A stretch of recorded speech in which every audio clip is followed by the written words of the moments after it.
Magandang umaga po sa inyong lahat. Ako po si Paul Jake Artisan at ang aking section po ay St. Aloysius Gonzaga. At ako po ay magluluto ng pininyang manok. So halika na po, simulan na po natin.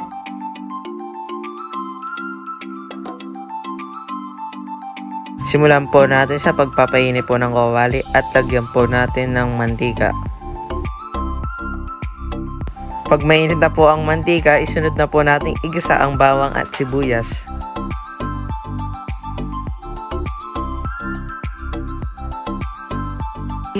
Pag nag-golden brown na po ang bawang at sibuyas, isunod na po natin ang manok.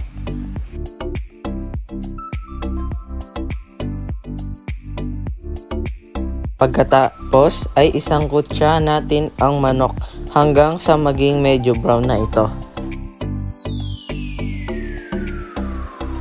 Isunod natin lagyan ng patis at isang kutsa. Ulit natin ito upang manuot sa manok.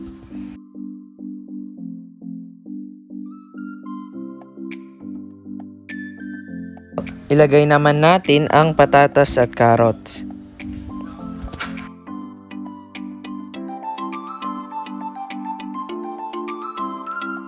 Isunod din natin ang pineapple tidbits at pagkatapos ay takpan muna natin ito.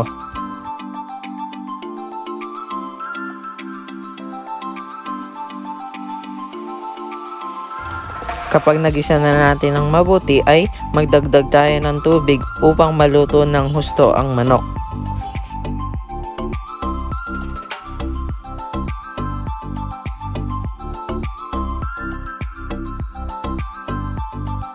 After 10 to 15 minutes, luto na ang manok. At kapag malambot na ang gulay ay maglagay tayo ng konting asukal at ilagay na din natin ang bell pepper.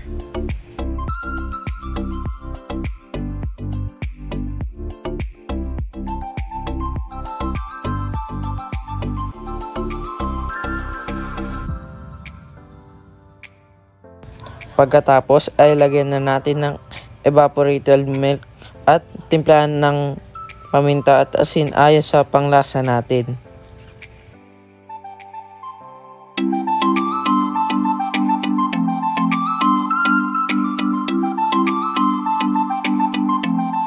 Meanwhile, Wow! Halika, tikman natin.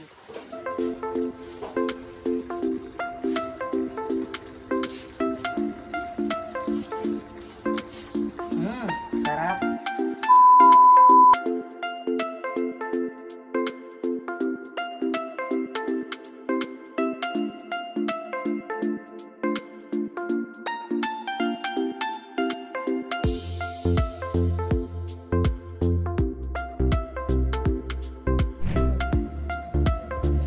Wow!